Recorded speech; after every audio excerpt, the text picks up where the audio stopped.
Hello बच्चों, चलिए प्रश्न को पढ़ते हैं। प्रश्न में दिया हुआ है कि शोषण गुणांक क्या है। कार्बोहाइड्रेट, प्रोटीन, वसा का शोषण गुणांक समझाइए। तो इस प्रश्न की मुख्य अवधारणा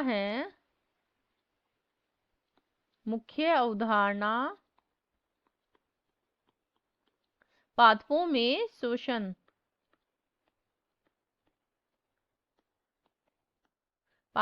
शोषण तो शोषण गुणांक क्या होता है।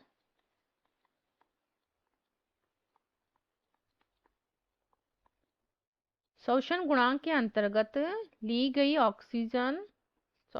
ली गई कार्बन डाइऑक्साइड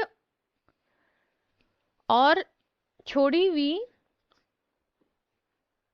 ये देखिए इसमें शोषण के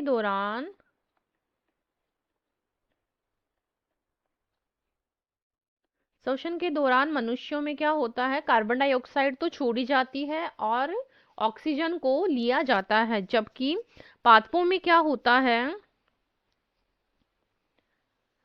पादपों में जो होता है कि शोषण के दौरान उनमें कार्बन डाइऑक्साइड तो ली जाती है तथा ऑक्सीजन मुक्त होती है, और इसके विपरीत मनुष्यों में होता है। तो शोषण गुणांक क्या होता है, शोषण के दौरान मुक्त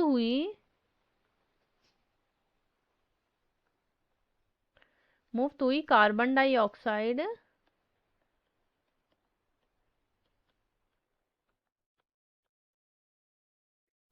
जिसको CO2 बोलते हैं, तथा उपयोग में लाई गई ऑक्सीजन, जिसे O2 बोलते हैं, का अनुपात ही शोषण गुणांक कहलाता है। शोषण गुणांक कहलाता है। तो इसको RQ से दर्शाते हैं। तो आगे देखिए, जो RQ है, मुक्त हुई CO2 का आयतन बट्टे में उपयोग में लाई गई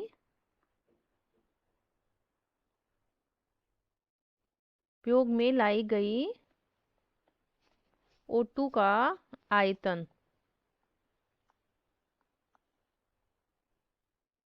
ये ही शोषण गुणांक कहलाता है। तो हमारे प्रश्न में शोषण गुणांक के बारे में पूछा गया था तथा कार्बोहाइड्रेट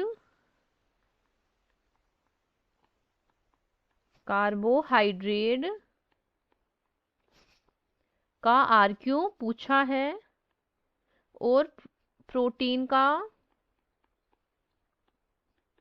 RQ, वसा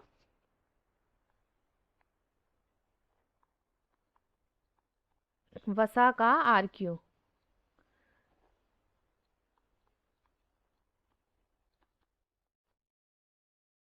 तो इसमें क्या होता है, इनका सबका अलग अलग RQ होता है। जो कार्बोहाइड्रेट होता है, इसका हमेशा RQ जो होता है, शोषण गुणांक, वो हमेशा 1 आता है। जबकि प्रोटीन का RQ 1 से थोड़ा ही कम 0.9 आता है, और वसा का जो RQ होता है वो भी 1 से कम 0.7 होता है। और जो कैम प्लांट होते हैं हमारे, उनका RQ जो होता है, कैम पादपों का, उनका होता है 0। तो हमारे प्रश्न में कार्बोहाइड्रेट, प्रोटीन और वसा का RQ पूछा गया था, जो कि कार्बोहाइड्रेट का 1 होता है, इसका 0.9, वसा का 0.7 होता है। और जो RQ श्वसन गुणांक क्या होता है, शोषण के दौरान मुक्त हुई कार्बन डाइऑक्साइड तथा प्रयोग में लाई गई ऑक्सीजन का जो अनुपात होता है, उसे ही शोषण गुणांक कहते हैं। आशा करती हूँ आपको इस प्रश्न का हल समझ में आया होगा। धन्यवाद।